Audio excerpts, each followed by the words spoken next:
Welcome back, listeners, to a brand new episode of the New Standard. As always, want to give props out to my co-host Neil Coulon, and I think we're going to have Neil back for some draft stuff as we talk about the draft, who the Steelers draft, who they should draft, all this different stuff. The one thing we won't do on this show, more than likely, we probably won't do a mock draft.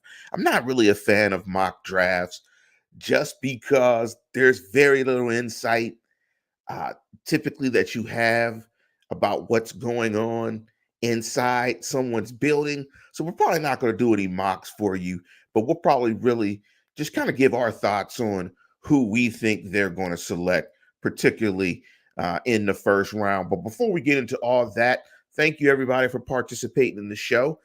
And if you want to support the program, please hit us with a like and a subscribe. It is much appreciated. Want to apologize for you for the inconsistency of how we've come out in the past with the show, but we're going to try to be a little more regular. Once the draft happens and everything occurs with the draft, we're going to try to be more regular. Again, please like and subscribe to the program. Go to YouTube, do a search for the New Standard and Lance Williams or Neil Coulon. However you get your podcast, you can do a search for the same Steelers, Lance Williams, the New Standard, and or Neil Coulon. Now, I want to jump into a couple of topics on this show. And one is about Russell Wilson in the media. The second is why I think it's problematic trying to guess what the Steelers are going to do in the first round. And the last one I'm going to talk about is this thing about high ceiling, low ceiling, high floor, low floor player, and just what is what are we looking for? Are you looking for a guy that has a high ceiling and a low floor? You're looking for a high floor? Like what? When you're talking about these prospects in the draft, what would you rather have? What would you rather target? But if you can see the screen, you can see this little red image in the background and Russell Wilson's face. Now, Russell Wilson recently did a photo shoot for a very popular African American magazine by the name of Essence. Essence has been out from the 60s, widely read by African Americans in this country. Some of the biggest stars have been on the cover of Essence, have done photo shoots, so on and so forth on Essence magazine.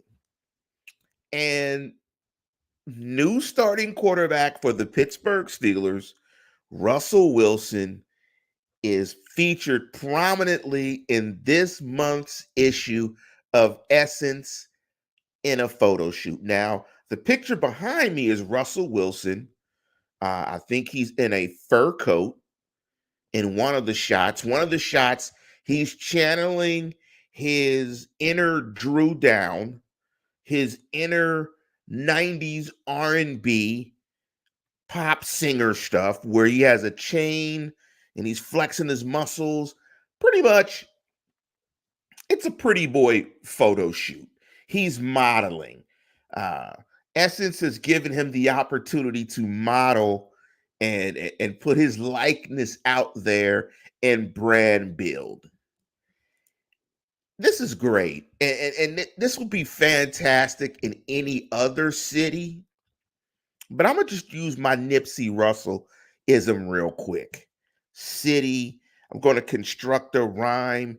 In any other city, that would be okay. But in Pittsburgh, city and pretty, Yinzers like their quarterbacks gritty, not pretty. And I'm gonna just tell you this. And somebody should have told Russell Wilson this before he did the photo shoot.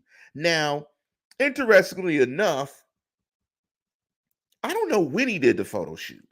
I don't know the date that he did the photo shoot. And not that that matters at all, but I'm going to tell you why it matters and why it matters to Yinzers and Steeler fans in the city and Steeler Nation as a whole. Again, Yinzers like their quarterbacks gritty, not pretty. And someone should have told Russell Wilson, if the Steelers start out 1-3, 1-4, they are going to be bringing this Essence magazine to Heinz Field, and he is going to catch hell for it. you just know it. The first thing Steeler Nation is going to say, well, hell, Russ, you shouldn't have been taking them damn photos. You should have been in your playbook, not in your makeup book or your pocketbook or whatever book. You shouldn't have been taking those damn pictures. We don't need no pretty guy in Pittsburgh. We need somebody like Big Ben who wins games. I'm just going to say this.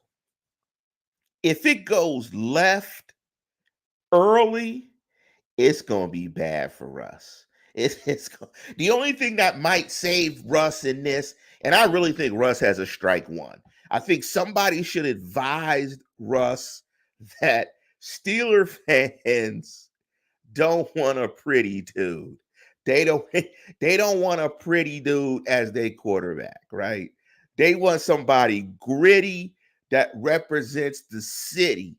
They want to know that their quarterback is literally preparing 24 hours a day, all day, in the hills of the Himalayas, going through play action and the playbook, trying to be the best that they can be. Again, if the Steelers start off slow and Yinzers and Steeler Nation find out about this photo shoot, it is going to be all bad. You know it. If you're listening to this show, you absolutely know it. City of Pittsburgh is going to be on its head if they start out bad and Russell Wilson was doing photo shoots. I mean, you just know it. Just think about it. Ah, man, he out there doing photo shoots. Man, the Steelers can't even win. Now, he could have did this photo shoot years ago while he was a Denver Bronco. But guess what? If he did this photo shoot when he was a Denver Bronco, this is what Steeler fans will say. See, that's why they got rid of his ass in Denver. He was doing photo shoots. Don't bring that shit to Pittsburgh. That's what's going to happen. I mean, you guys know that if you're listening to this show. So strike one for Russ. Whoever's in charge of Russ's PR, hey, man, they need to tell Russ simply, Pittsburgh Steeler fans want their quarterback gritty, not pretty. We don't care if they got on fur coats, they fashion models, none of that. None of that matters to Steeler fans. Only thing that matters to Steeler fans is if he is winning games. The Steeler fan don't care about nothing else. So, Russ, you already got strike one. It will be held against you in the court of public Steeler opinion if the Steelers start out slow because you took a photo shoot and you were trying to be pretty and not tough. It's a blue collar town, Russ. We don't get down like that. That's not going to get appreciated. This ain't LA. This ain't New York. This is Steeler Nation. We don't care if you've got a gorgeous wife and you dress up in fancy clothes or whatever. It's not going to work, Russ. It's not going to work. And Russ, I'm not going to charge for this advice, but just take it from a 53-year-old guy from the north side of Pittsburgh. I'm just telling you, Russ, it's not going to go well. Now, if the Steelers start out 5-0 and you're on a magazine cover, it's going to be all love. It's going to be all love. Steeler fans won't care. They'll be like, oh, that's my quarterback. Ain't he looking good on the cover? My quarterback is cooler than yours. It's all got to do with winning, Russ. This is a bad look if the Steelers are losing. But let me switch reels and jump into a topic that I put out there on X and trying to predict what the Steelers would do with the draft based on past behavior. Again, you're checking out the new standard. Title of the program is Nah Russ. This ain't it, Playboy. This is not it. Now, I have waxed poetically on X and different platforms that, you know, in the past, the past is a good predictor of the future. What the Steelers want to do with the draft and the direction that they're going. The only thing I could tell you that I think is going to happen in the draft, there is a metric out there called RAS, Relative Athletic Score.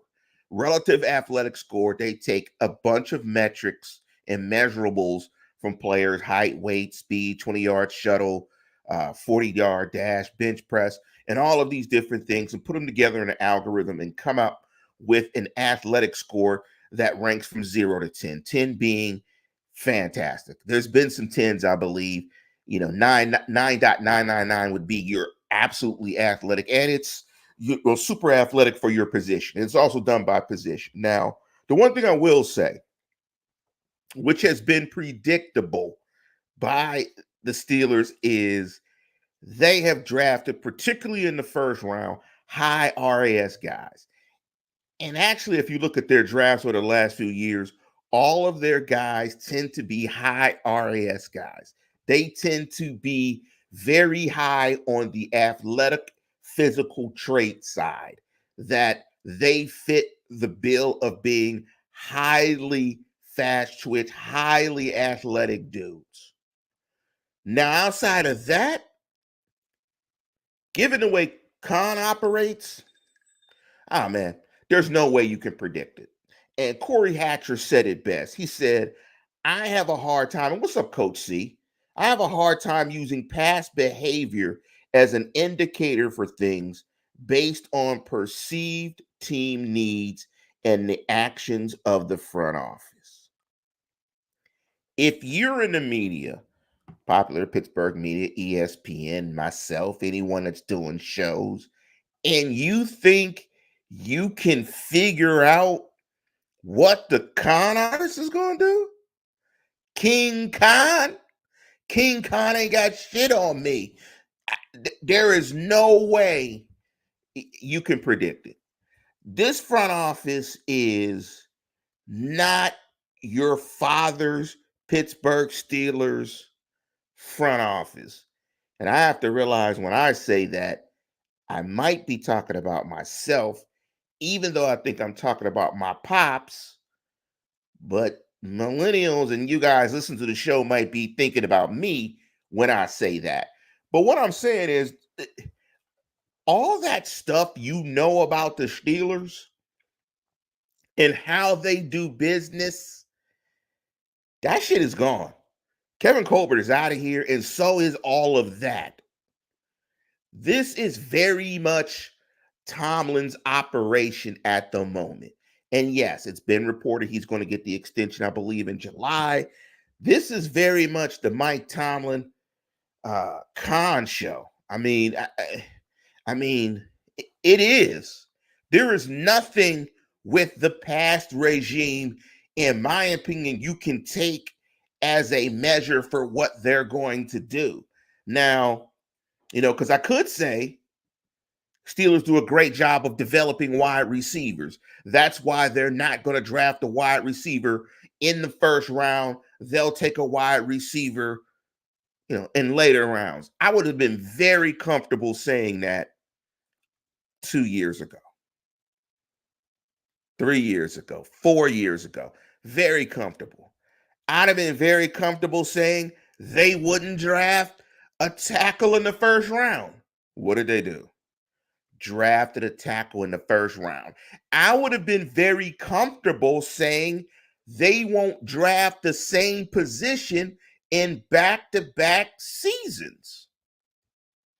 A lot of you guys are out there thinking they're going to take another tackle from Georgia in the first round and have 2 Georgia tackles at the bookend. I don't think that's going to happen because I think they project Broderick Jones as a left tackle. But if it happened, wouldn't be surprised. Who the hell knows what this group is going to do? This is not, again, your daddy's Pittsburgh Steelers. These guys are operating in a very different fashion. Talking about a position group being drafted in consecutive years in the first round, that hasn't happened since Troy Edwards and Plaxico Burress.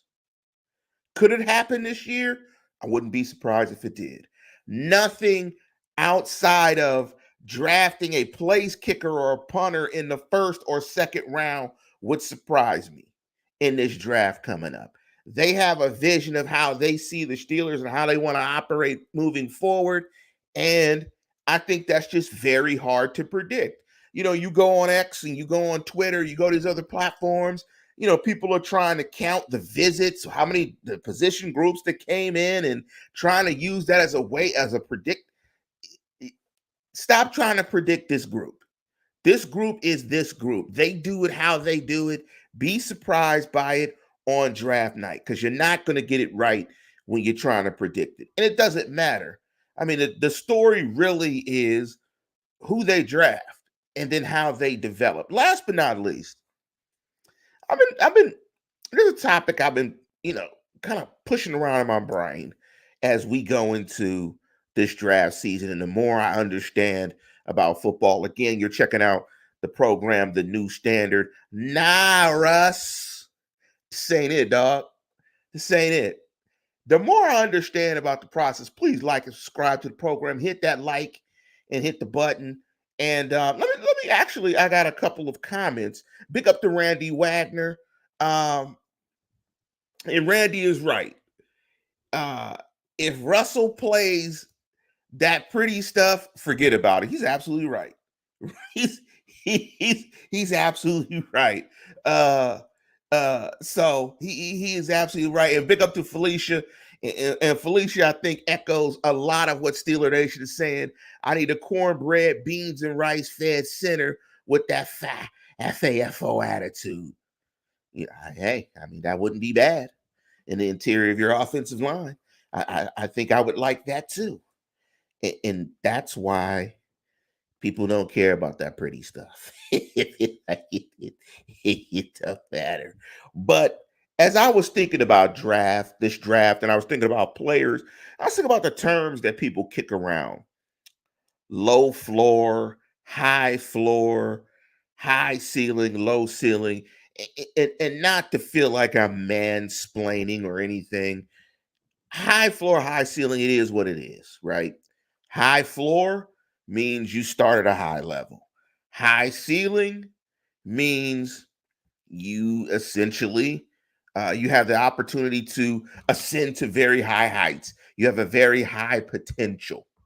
Low floor means you start off, you could be very bad. You could start at a very low level, because I think what you would want to stay away from is, low floor, high ceiling.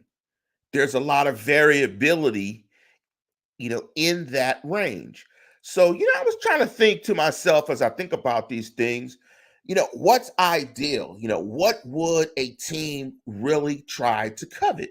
Not that a team might necessarily go through these mental machinations that I am, but I'm just thinking, like, as I think to myself, I would always want a player with a high floor and a fairly high ceiling. But I would take players, I would target guys that were high floor guys that I know they could be productive very soon.